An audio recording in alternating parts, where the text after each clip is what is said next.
بسم اللہ الرحمن الرحیم۔ السلام علیکم محترم ناظرین۔ پیارے دوستو، ایک دفعہ سلطان صلاح الدین ایوبی رحمۃ اللہ علیہ جنگل میں شکار کھیلنے کے لیے روانہ ہوا۔ آپ کے ساتھ دو خاص وزیر، ایک جاسوس علی بن سفیان اور 10 سپاہی موجود تھے۔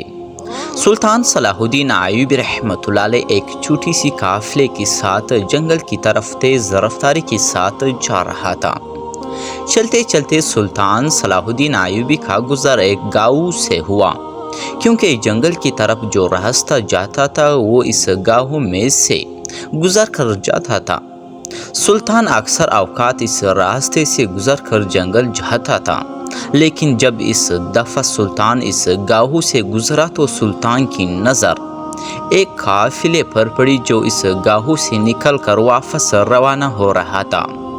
سلطان معظم نے اپنا گھوڑا روک دیا اور اپنے ایک سپاہی کو حکم دیا کہ جا کر معلوم کرو کہ یہ قافلہ کس کا ہے اور یہ اس چھوٹی سی گاؤں میں آخر کیا کرنے آئے تھے۔ چند لمحوں کے بعد سپاہی واپس آیا اور سلطان صلاح الدین ایوبی رحمۃ اللہ علیہ کو بتایا کہ سلطان معظم، یہ ہمارے پڑوسی بادشاہ کا قافلہ تھا۔ اس کے ساتھ ایک 100 سپاہی کا دستہ تھا، چند وزیر، بادشاہ اور شہزادی تھی، اور شہزادی بے ہوشی کی حالت میں تھی۔ کہ سلطان نے کہا کہ کیا مسئلہ ہوا، کیونکہ جب سپاہی نے کہا کہ شہزادی بے ہوشی کی حالت میں تھی تو یہ بات سلطان معظم کے لیے حیرت زدہ تھی۔ تو سپاہی نے کہا کہ سلطان معظم، پریشانی کی بات نہیں ہے، بادشاہ شہزادی کو اس گاؤں کی مشہور حکیم کے پاس علاج کروانے کے لیے لایا تھا۔ یہ سن کر سلطان معظم اور آپ کی وزیر اور سپاہی ہکا بکا ہو گئے کہ اتنا بڑا بادشاہ ایک چھوٹی سی گاؤں میں ایک چھوٹی سی حکیم کے پاس خود شہزادی کا علاج کروانے آیا ہے۔ یہ بات سلطان معظم کو ہضم نہیں ہو رہی تھی، لیکن شکار کے لیے دیر ہو رہی تھی، اسی لیے سلطان معظم اپنی منزل کی طرف چل پڑا۔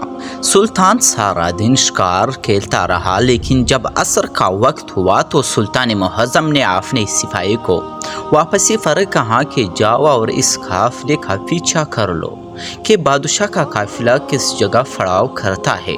آج رات میں بادشاہ سے ملنا چاہتا ہوں۔ سلطان واپس چلا گیا۔ سلطان نے کھانا کھایا، مغرب کی نماز پڑھی اور اتنے میں سپاہی بھی آ گئے۔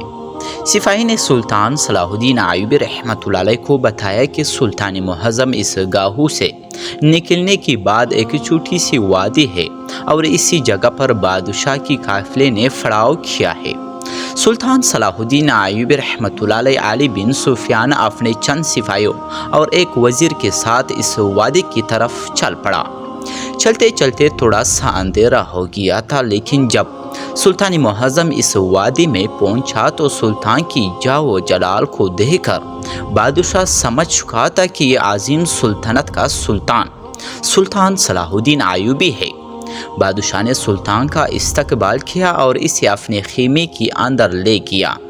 حال احوال جانے کے بعد سلطان صلاح الدین ایوبی رحمۃ اللہ علیہ نے پہلا سوال بادشاہ سے پوچھا، کہا کہ بادشاہ ہو کر شہزادی کا علاج اس چھوٹی سی گاؤں کی چھوٹی سی حکیم کے پاس کیوں کروانے آئے تھے؟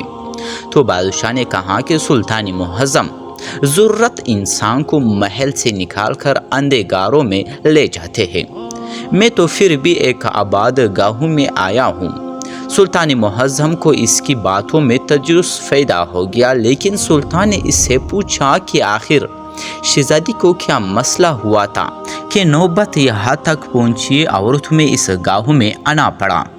بادشاہ نے کہا کہ ایک دن شہزادی میرے ساتھ گھوڑ سواری کر رہی تھی کہ اچانک اس شہزادی کا پیر پھسلا اور شہزادی گھوڑے سے گر گئی اور شہزادی کی کھولی کی ہڈی اپنی جگہ سے ہٹ گئی۔ شہزادی درد سے تڑپ رہی تھی، لیکن شہزادی کسی بھی حکیم کو ہاتھ لگانے کی اجازت نہیں دے رہی تھی۔ یہ آج نہیں، یہ بچپن سے ہی کہ شہزادی کسی نامحرم کو اپنے جسم کو چھونے کی اجازت نہیں دیتی۔ ملکہ نے اپنے طور طریقے سے پوری کوشش کی کہ محل کی تمام کنیزوں نے بھی پوری کوشش کی